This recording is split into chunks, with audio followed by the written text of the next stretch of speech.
आपल्यासोबत बोलण्यासाठी सुरेश देसाई यांना नेमकं काय सांगाल? आज अधिवेशनाचा शेवटचा दिवस आहे आणि सर्वसामान्य नागरिकांचे प्रश्न यामध्ये सुटले आहेत का, की कोणते प्रश्न यामध्ये मांडले गेलेत? हे पहा, हे सर्वांचं म्हणजे सर्वोच्च मंदिर आहे. आम्ही मंदिरासमान इथं जे आहे ते मानतो आणि या सभागृहामध्ये 288 सभासद आहेत. त्यातले 40-39 लोक मंत्री आहेत. बाकीचे सर्वच्या सर्व सन्माननीय सदस्य म्हणून इथं काम करतात.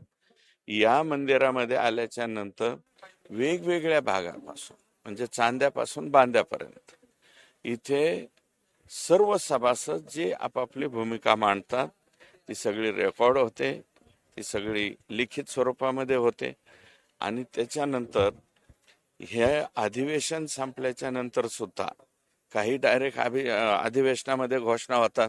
आज मुख्यमंत्री महोदय रिप्लाय देणार आहे. त्या रिप्लायकडे संपूर्ण महाराष्ट्राचं आणि आमचंही लक्ष आहे.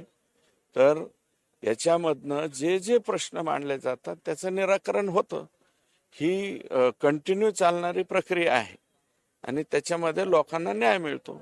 हे अधिवेशन खरं तर विदर्भातील आणि मराठवाड्यातील जनतेसाठी असतं, मात्र इथे मुंबई आणि पुण्यासारखे विषय हायलाइट केले जातात आणि विदर्भातील आणि मराठवाड्यातील जनतेकडे एवढं लक्ष दिलं जात नाही. हे पहा, विदर्भामध्ये हे कायद्यानं बंधनकारक असलेलं हे अधिवेशन आहे आणि ते अधिवेशन प्रतिवर्षी हिवाळा म्हणजे आपल्या ह्याचं थंडीमधलं इथे होतं हिवाळी अधिवेशन आणि याला कायदेशीर हे तर आहेच, परंतु मॅन्डेटरी आहे. इथं आल्याच्या नंतर इथले प्रश्न मांडतात ना मोठ्या प्रमाणावरती. विदर्भातले सुद्धा म्हणजे पूर्व आणि पश्चिम विदर्भ, मुळात या विभागातले लोक जे आहेत ते सर्वाधिक जास्त बोलतात.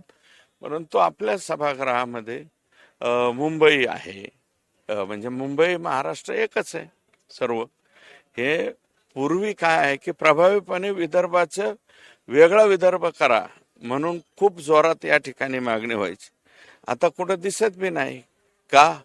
2014 पासून या राज्यामध्ये देवभाऊ हे ज्यावेळेस मुख्यमंत्री झाले आणि नंतर उपमुख्यमंत्री परत मुख्यमंत्री झाले, या कालावधीमध्ये विदर्भाचे अनेक प्रश्न त्या ठिकाणी मार्गी लागलेले आहेत.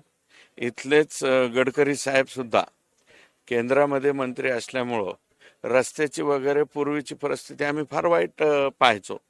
99 पासून आम्ही सभासद आहोत. 99 साली यायचं म्हणजे 14 तास लागायचे इथं यायला, ते बी माझ्या आष्टी गावावरून.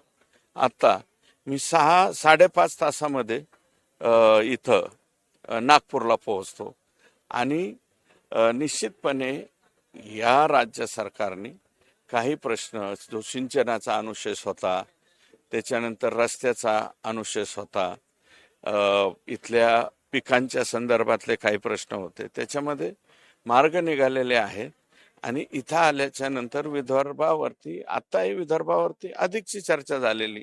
तुमच्याच भागातले एक प्रश्न तुम्हाला विचारते, तर बीडचा हा बिहार झालाय असं म्हटलं जातं. कुठेतरी बीडला बदनाम करण्याचं काम करताय का? नाही, बीडचा बिहार झाला असं कोण म्हणतं? विरोधक म्हणतात, त्यांनाच जाऊन विचारा कुठं काय झालंय. संतोष देशमुख यांच्या हत्ये प्रकरणाला आता 1 वर्ष उलटून गेलं, तरी पण आरोपी मोकाट फिरताय. नाही, एक आरोपी आहे तो फरार आहे. अशा केसेसमध्ये एक आरोपी त्याची हिस्ट्री आहे, पण तो फरार राहिला म्हणून या केसवरती काही परिणाम नाही होणार. 4 फ्रेम पर्यंत आता केस आलेली. कॅमेरामॅन शिवाजी काळेसोबत मी साक्षी यादव, टॉप न्यूज मराठी, नागपूर. तुमची car, electric panel, data server आगीपासून सुरक्षित आहे का? नाही? मग आजच बसवा F protect temperature activated fire suppression device. यामध्ये आहे eco friendly non toxic pressurised liquid, जे आग लागल्यास क्षणार्धात ऍक्टिव्हेट होऊन आगीवरती मिळवते नियंत्रण. बसवण्यास अतिशय सोपे आणि सुटसुटीत. टेकालिपचे एक दर्जेदार उत्पादन एफ प्रोटेक्ट.